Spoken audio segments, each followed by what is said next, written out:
In this video, I'm going to be teaching you how to control your brain waves, how to slow them down so that you can get into these deep states of meditation that will enable you to transcend into superconsciousness. Now, what is superconsciousness? Superconsciousness is the experience of pure oneness, wholeness.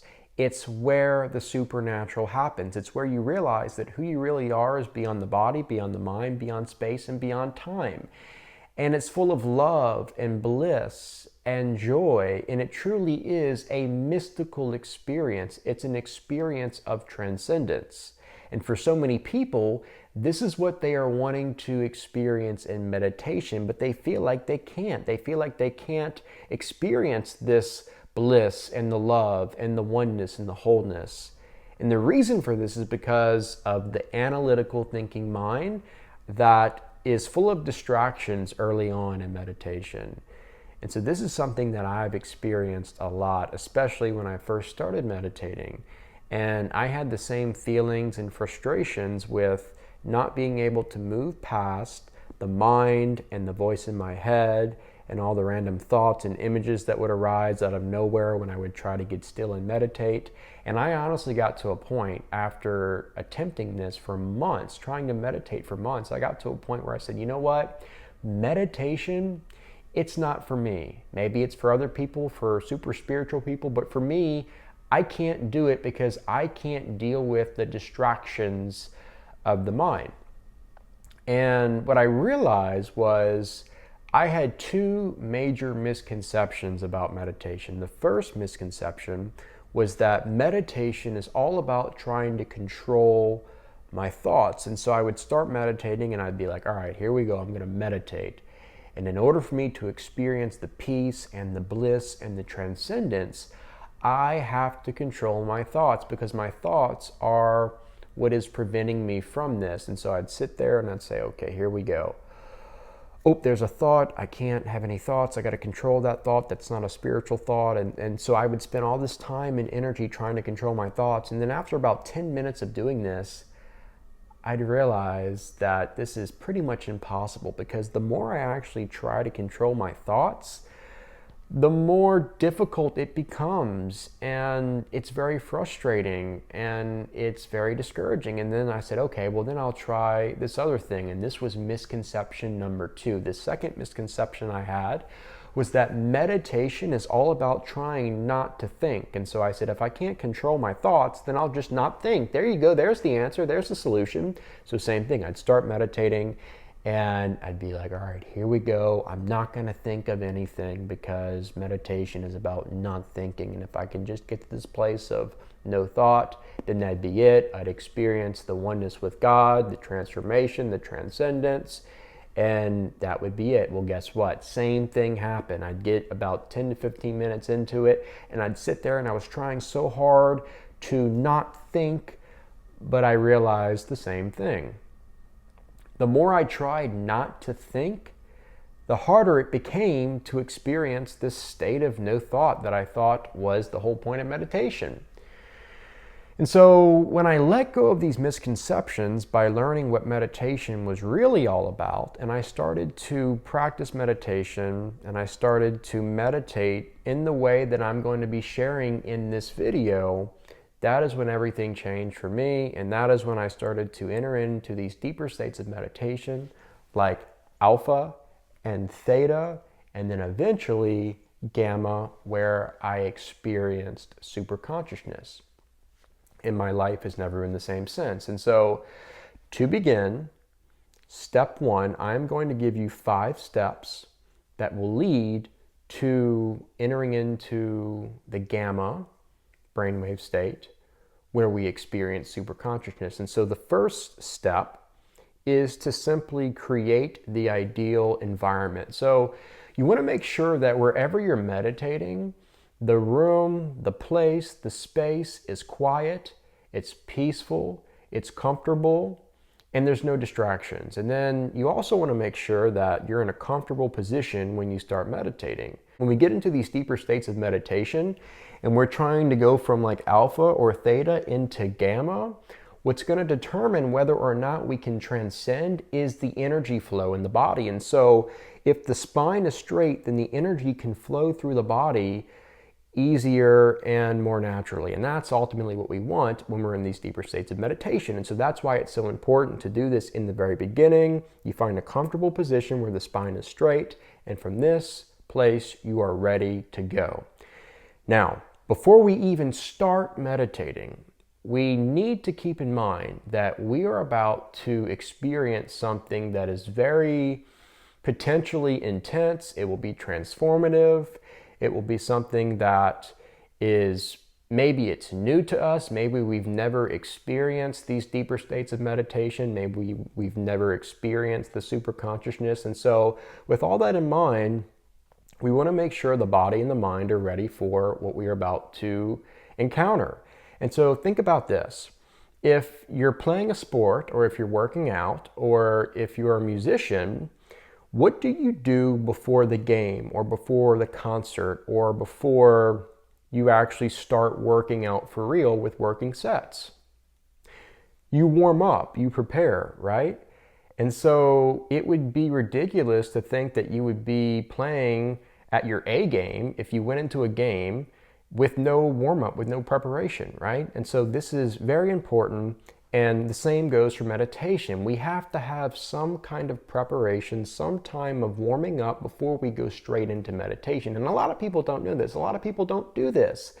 A lot of meditators, people that have been meditating for years, haven't even thought about this. But this is something that I realized I was trying to figure out, okay, is there any way that I can bypass high beta in the early stages of meditation? And high beta, which is up here, is where we typically get caught up in the thinking mind, in the distracting thoughts, the distracting feelings and emotions and stuff that just keep us from the deeper states of meditation. So I was thinking, well, what if I spent some time warming my mind up before I even started meditating, so that way I could bypass high beta and I would already be transitioning into alpha before I even start meditating. That would help the whole process be a lot easier, and it would flow naturally, and then that would hopefully enable me to get into these deeper meditative states quicker. And so I said, you know what? I'm going to start warming up.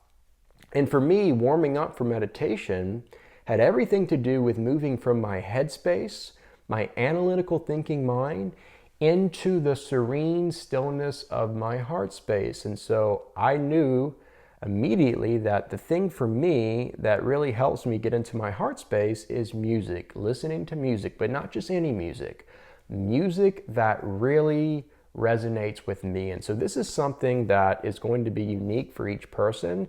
If you are going to choose the music route for preparation of your meditation, make sure it's a song that really resonates with you, that really gets you into your emotions. Maybe it's a slower song. It's something that makes you feel good, makes you feel the emotions of love and peace and joy. That's what you want to be feeling and experiencing when you're going into meditation. Maybe you start crying. So again, you're really feeling these emotions, and you can feel that your heart rate is starting to slow down and your body feels more relaxed. Again, music is a great tool for opening the heart. Another great technique or method for warming up and for meditation is breath work. So any kind of breath work, it can be something simple or some kind of advanced breath work where you're slowing the breathing down, you're taking deep intentional breaths, and in doing this, you are going to notice immediately that the body starts to relax more. So you feel calmer, you feel more present, and you just feel overall better. You can notice a slight shift in your brainwave state just by breathing, just by focusing on the breath, and like I said, slowing down, breathing, and taking more intentional, deeper breaths. And so breath work for 5 to 10 minutes is great. Another thing you can do is, and this is more of something that is contemplative, but again, this is going to help you shift from the head space to the heart space, is reading something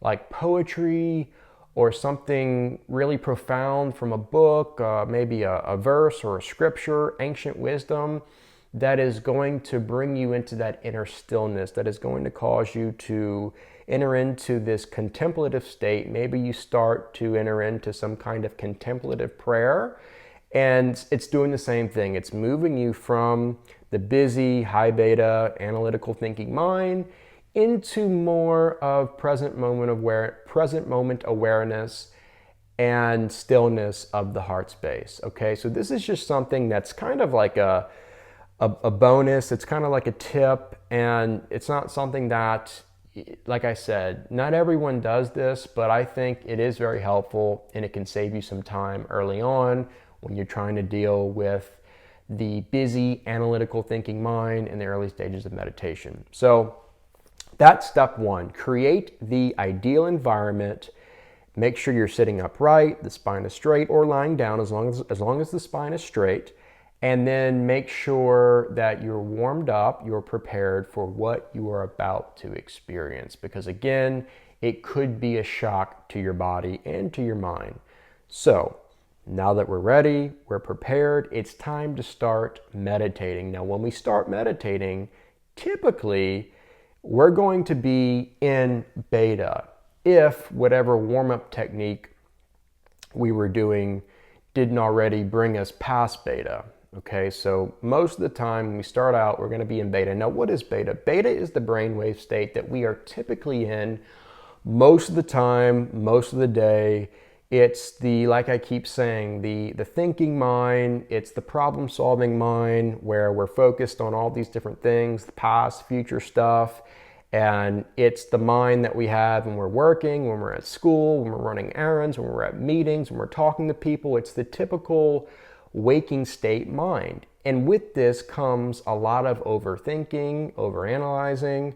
We're in survival mode. Sometimes we can experience a lot of stress and fear and anxiety from this. And so this is the beta brainwave state. And like I said, this is where we typically are. This is where most people typically are most of the time. And when we start meditating, this is what's causing the majority of the distractions that we're experiencing from the mind. And so a little preparation, a little warm-up can help us bypass high beta, the early stages of it. But there's a good chance, even if we warm up properly and we feel like we're ready to start meditating, we're still going to be a little bit in beta, or maybe kind of in between beta and alpha. And so what we want to do when we first start meditating is we want to start to focus on the breath. And this is something that I mentioned in warming up with different breathwork techniques, but we want to start to slow down the breath, take deep breaths, and after about 5 minutes of this, or maybe 2 or 3 minutes of this, we want to start to bring our attention, our focus, to one primary object. And this is called the primary object technique. And the reason for this technique is, one thing about the mind is the mind has to be focused on something. If it's not focused on something, on one primary object, then it's going to be all over the place. And this is something a lot of people don't know, or they don't realize when they first start meditating. The reason they're so distracted by all their thoughts is because their mind isn't focused. It's not centered on one thing. And so that's the whole purpose of the primary object technique. We're centering the mind, we're grounding the mind on one object, and in doing this, all the other thoughts around the primary object in the mind start to kind of fade away because they're not getting the energy and attention that we're typically giving these thoughts. And so this is why the primary object technique is so powerful and so helpful. And so there's different primary objects that we can incorporate into this, and for me the most helpful has been simply following my breath. And so I'm not trying to control my breath, I'm just focusing on my breath, I'm watching my breath, and I'm using that as my object of focus. But many people use mantras, either saying them out loud or saying them in their heads, or they stare at a candle flame. It can be many different things. And again, a big part of meditation has to do with figuring out what works best for you. So this could be trial and error, where you're trying different primary objects out, trying different techniques out, but the whole point in this, like I keep saying, is to have the mind focused and fixated on one thing instead of every little thing, okay? So you start with that, and then the next thing you can do is to simply do a body scan where you're scanning for any kind of tension or tightness in the body. And if you find some place that is tight or tense, then you simply start to breathe into it. And you start to let go of that tension, and you start to just release and relax. And you're keeping the focus on the breath. That's going on in the background, and then you're using the breath to breathe into this. Like I said, you're using the breath to breathe into the parts, the places of tension. And the more you do this, you're going to notice that the body starts to become more relaxed. And this is one of the main goals early on in meditation, is to relax the body. Because when the body becomes relaxed, then the mind typically follows. And so the thoughts will start to fade away and become less and less the more the body is becoming more relaxed. So body scan is great.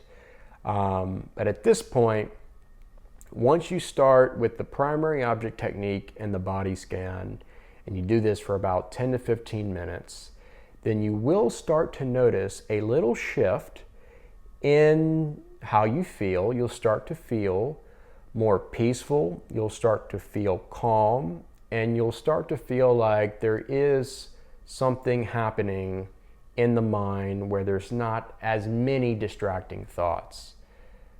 And so the key with this is realizing that it's not about necessarily like climbing into these certain brainwave states, or it's not about like trying to get into these brainwave states, because once you start meditation and once you really move past the high beta, you realize that there's a natural flow to meditation. There's a natural pull. And the more you let go and surrender to this flow, the more it draws you in, the more it pulls you in into the deeper states. And so at this point, in between beta and alpha, you're starting to let go and you're starting to see this. And then once you get to alpha, alpha is this state of relaxation where the mind is still, but there's still a few thoughts here and there, but you just feel a lot better. You feel like something is definitely happening. You feel like you're experiencing a deeper meditative state than what you were experiencing in high beta. And by the way, look, the reason I have it the way I have it up here is because gamma is the highest frequency of brain waves. And then beta is below that, and then alpha, and then theta, and then delta. But we start, when we start meditating, like I said, we start typically in beta. This is the starting place. And then typically we go from beta to alpha, which is where we are now, or what I'm talking about now. And then, like I said, alpha is this relaxation. It's full of peace. Sometimes creativity will start to arise from this place, or some images, some visualization. It's a cool place to hang out. But once we're in alpha, the next step, and this is step 3, is to drift into theta. Now, when we're in alpha, at this point, like I said earlier, we will have figured out that this game of meditation is a game of letting go and surrendering. And the more we're able to do this, the more we're able to go deeper. And so the more you're in meditation, and as you're gradually progressing and drifting into these deeper states, you realize that it's easier to drift the more you're in it, the more you're being present, and the more you're allowing the flow to bring you in. Every time you go from one state to the next, it's easier. And so, in my opinion and in my experience, the hardest, the most challenging place in this process of meditation to move past is beta, and really kind of like in between beta and alpha. But once you're into alpha, then this is when everything starts to change. And so the journey from alpha to theta is typically easier than that of beta to alpha. And once you're in theta, theta is the brainwave state of, it's deep relaxation, it's a hypnotic state, and this is where you can actually reprogram your subconscious mind. And it also has a lot of imagery and visualization as well, and it's a very magical brainwave state. But once you're in theta, and theta is also like, you feel like you're half asleep, half awake. And so for a lot of people, once they get to this point, they have trouble staying awake. And then they drift off into delta, which is dreamless sleep. And so we're not really trying to get into delta at this point, although there is something called waking delta, and I'm not going to get into that in this video because today we're focusing on how to get into gamma.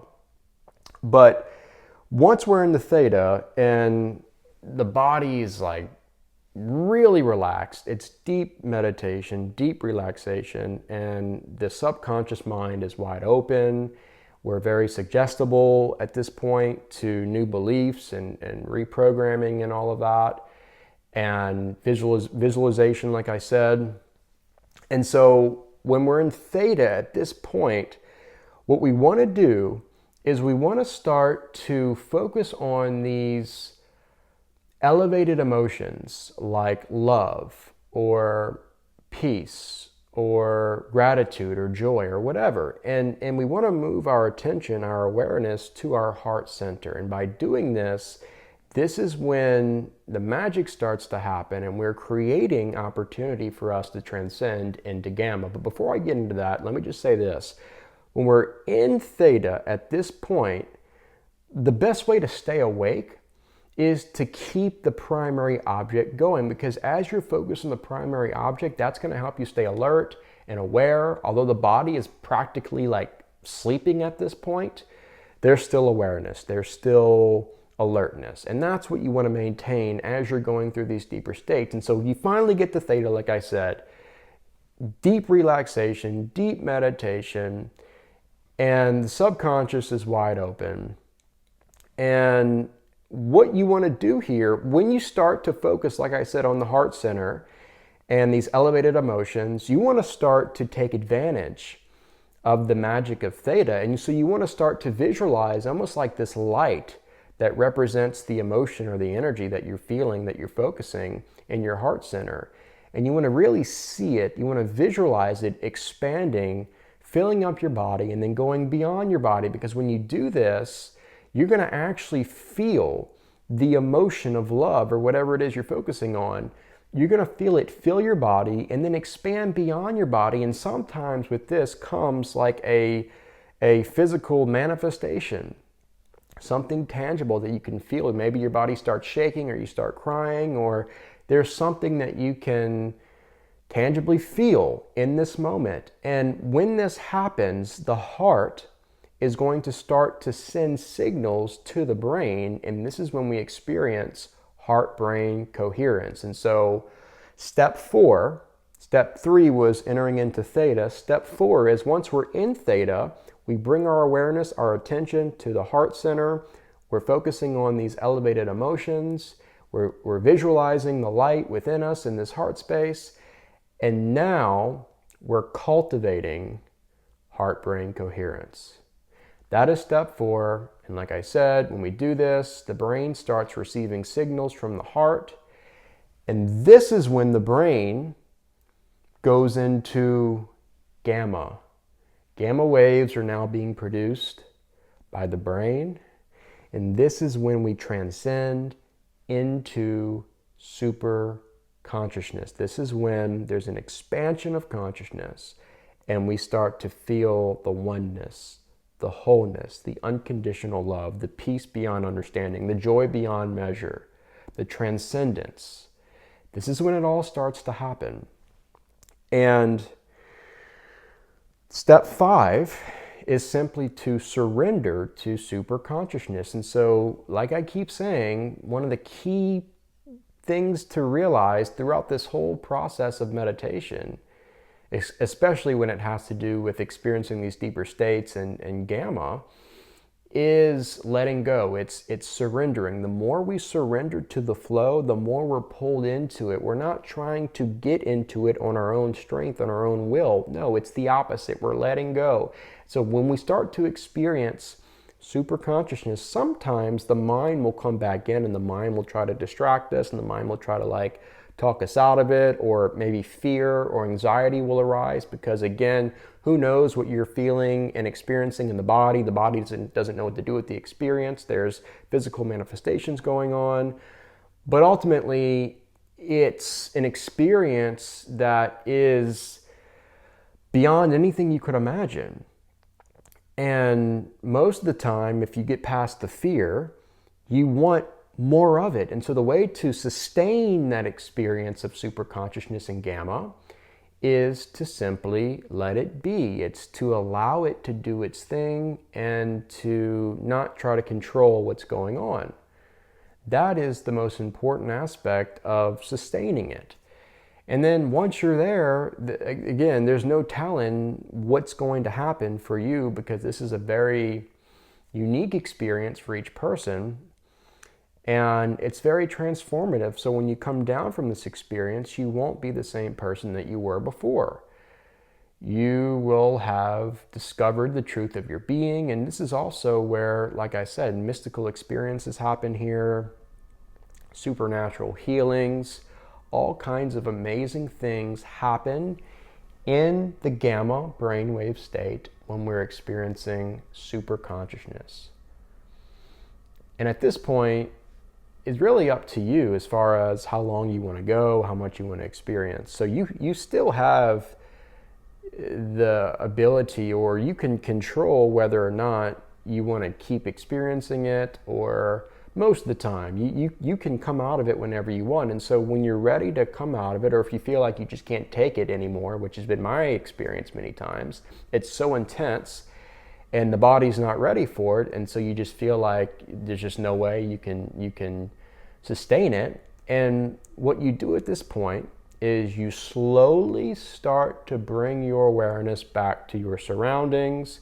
You take some deep breaths. Maybe you start to kind of feel yourself transitioning back through the different brainwave states, back into beta, a waking state, and you open your eyes. And this is a very gradual progression back to where you were before you started meditating. This could take 10 minutes, 15 minutes. So give yourself time, be patient with yourself, but don't feel like, oh, once I'm in this gamma state of super consciousness, I'm stuck. No, you can come out of it.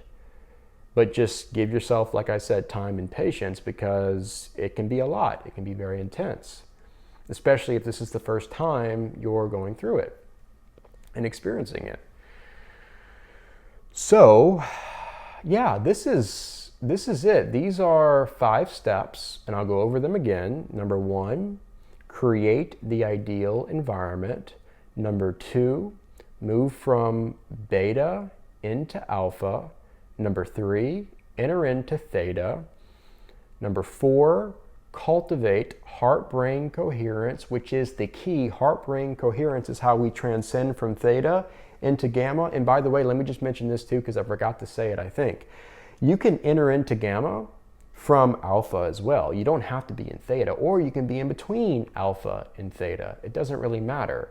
And it's happened at different points for me. But I think theta is probably, in my opinion, the best time to make that move, make that shift into gamma, because in theta you can really visualize and feel, and a lot of it, like I said, has to do with putting all your focus and attention into these elevated emotions, which you can do that in alpha, but I just think personally it's easier to do that when you're in theta and you're like half asleep, half awake, and it's really magical.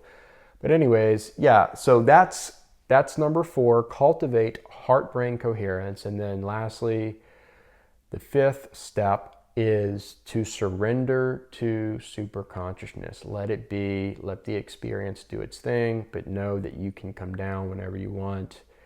And it's up to you as far as how much you want to experience and what you want to get out of it. But you will be transformed, and there will be something that you learn. Hopefully it's the truth of who you are, like I said in the beginning, the true self, which is beyond the body, beyond the mind, beyond space, and beyond time. And this is a direct experience, and so it has nothing to do with like believing in something.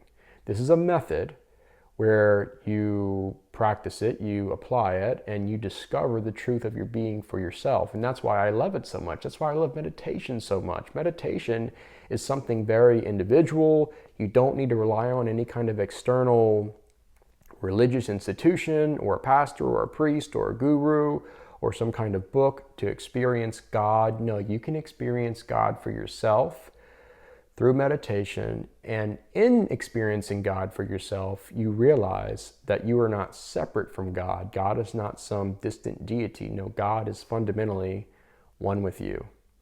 And at a deeper level of experience, you realize that you are divine. And this is what happens in superconsciousness. So, yeah, I think that's it for today. I'm going to be putting some notes that I had for this video for each step on my Patreon. And so if you're interested in supporting this channel, the best way to do so is through my Patreon. And when you subscribe, when you become a member of my Patreon, you get access to exclusive video teachings, blogs, guided meditations, and monthly satsang meetings. So there's some other stuff as well, but I'm going to be putting the notes, like I said, and some additional information on what I shared today on my Patreon, okay? So I think that's it. If you found this video helpful, informative, or insightful, please leave a thumbs up at the bottom of the screen, and be sure to subscribe to my channel if you haven't already. Thanks for watching, and I'll see you next time.